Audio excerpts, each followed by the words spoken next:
Bonjour, c'est Smartful. Aujourd'hui, je vais parler de gestion de projet. Pourquoi ? Alors déjà, je vais parler de chiffres. Et avant de parler de chiffres, je vais parler d'un contexte. J'entends souvent dans les médias ou dans les discussions dire que la France est déclassée, que la France c'était un grand pays, maintenant c'est plus rien, ça s'est écrasé, parce que les gens seraient devenus trop feignants, parce que les gens ne trahiraient plus, parce qu'il n'y aurait plus de vision, parce que ceci et cela. Nicolas Bavray, bonsoir. Vous êtes historien, éditorialiste. Vous publiez Chronique du déni français chez Albin Michel, qui est un recueil de vos chroniques parues dans Le Point.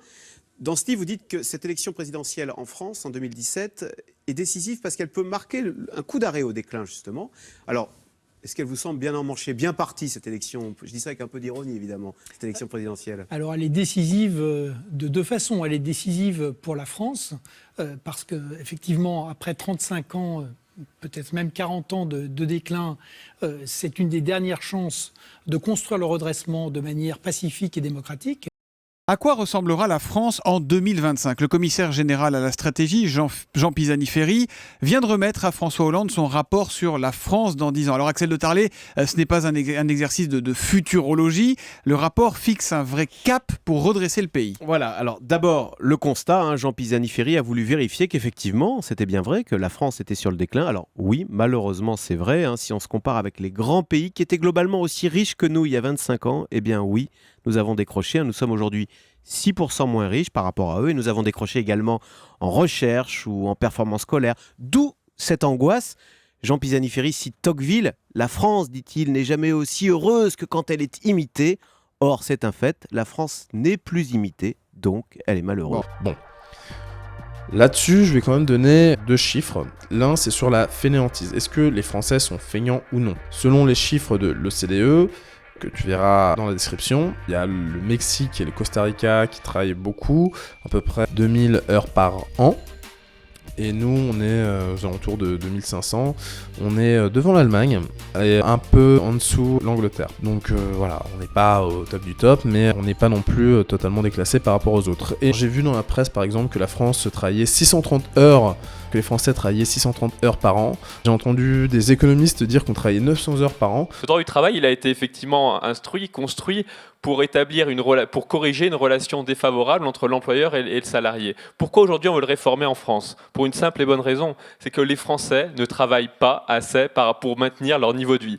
Et je pense que cette règle de base, avant même de construire, de décliner dans le code du travail, d'aller puiser dans les profondeurs du chapitre sur la sécurité ou la santé du travailleur, elle est nécessaire d'être rappelée. Aujourd'hui, un Français travaille 900 heures par an, un Français adulte. C'est le plus faible taux de travail du monde. Quand on travaille moins que ses voisins, on est condamné à être plus pauvre. C'est la règle de base. On ne pourra pas maintenir un niveau de vie élevé dans ce pays si on continue à travailler moins que nos voisins. Ce qui est faux aux yeux...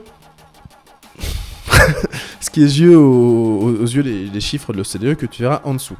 Bon, l'OCDE, je pense pas que ce soit un organisme complotiste qui met des chiffres qui fait croire que les Français sont plus travailleurs qu'ils ne le sont réellement.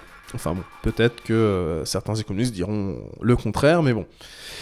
C'est important de se dire ça parce que, voilà, je pense que c'est déjà important déjà de se rendre compte que non, on n'est pas si feignant que ça et qu'avec l'automatisation, avec l'intelligence artificielle, avec des logiciels tout simplement qui peuvent automatiser des choses, c'est normal déjà qu'il y ait moins de travail parce que les choses sont automatisées. Alors on est d'accord qu'il y a de nouveaux métiers qui arrivent, qu'il y a de nouveaux métiers qui sont arrivés, qu'il y a de nouveaux usages, de nouveaux besoins, mais étant donné qu'il y a des choses qui ont été automatisées, même s'il y a de nouveaux besoins qui arrivent, ça va pas forcément générer plus d'emplois que d'emplois qui ont été détruits. Je n'aime pas le terme de destruction, on va dire d'emplois qui ont été libérés. Pour moi c'est une bonne chose qu'on puisse avec le temps s'épargner de la peine. Pour moi, c'est le sens même de l'histoire technologique.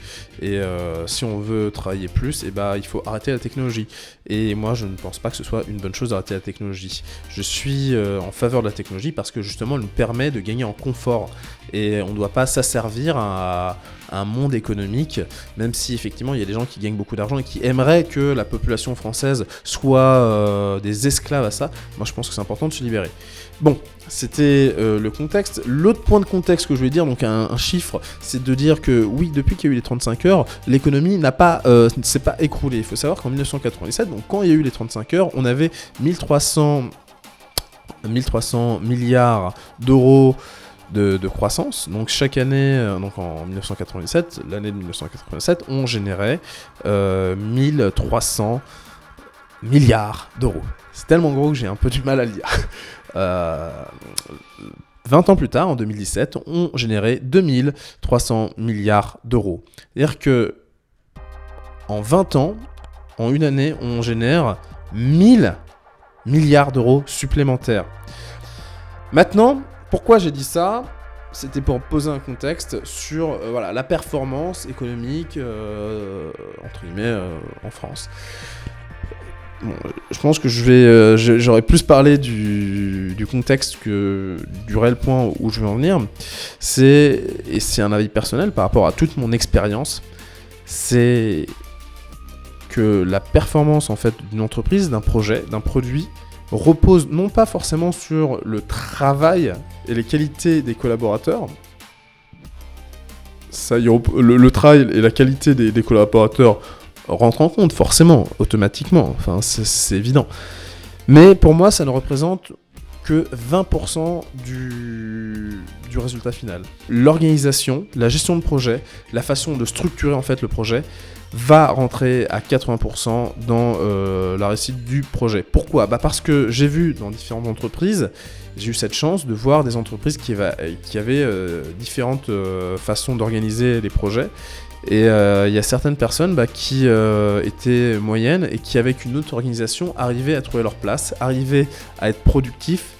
Et tout simplement, même les bons, en fait, au lieu de refaire, au lieu de perdre du temps, ils arrivaient à produire plus. Donc la structuration et la gestion de projet, c'est pour moi extrêmement important. Et je pense qu'une des raisons, en fait, des fois, aux échecs d'entreprise et de projet, c'est la mauvaise organisation, le mauvais management, mais pas d'un point de vue leadership ou pas d'un point de vue humain, mais simplement d'un point de vue organisationnel. Il y a un point, par exemple, très bien, où on entend beaucoup parler aujourd'hui dans le monde de la tech, surtout d'agilité, et c'est pas forcément toujours bien assimilé. Des fois, on le prend... Il y a pas mal d'organisations qui le prennent pour se dire ouais tiens cool on est moderne et tout, et qu'on comprenne pas pourquoi il faut faire de l'agilité, qu'ils le font extrêmement mal, et ça c'est extrêmement grave parce qu'en fait ça détruit toute une organisation. Donc déjà n'essayez pas de faire une façon, n'essayez pas de gérer votre projet, de prendre une méthodologie pour faire cool, faisez ce que vous maîtrisez et ce que vous maîtrisez bien, d'accord. Et si vraiment ce que vous faites et ce que vous maîtrisez amène à certaines erreurs, amène à certaines problématiques, effectivement, vous pouvez essayer d'aller sur une autre façon de gérer un projet, mais par contre, il faut le faire réellement. Il ne faut pas le faire parce que c'est cool, mais il faut le faire parce qu'il y a un pain point, parce qu'il y a un vrai problème, parce qu'il y a un pain point, vous allez vraiment vouloir changer, vous allez vraiment vouloir vous engager dans cette nouvelle façon de faire, et vous allez vous dire ok ça me pose un petit problème, mais c'est normal, je dois sortir de ma zone de confort parce que je l'ai voulu, parce que là on a des gros problématiques de management, de structuration, de gestion, et donc il faut qu'on fasse ça même si c'est pas ultra évident. Voilà, c'est grosso modo ce que je vais faire. J'allais aller un peu sur des critiques de l'agilité, mais en même temps la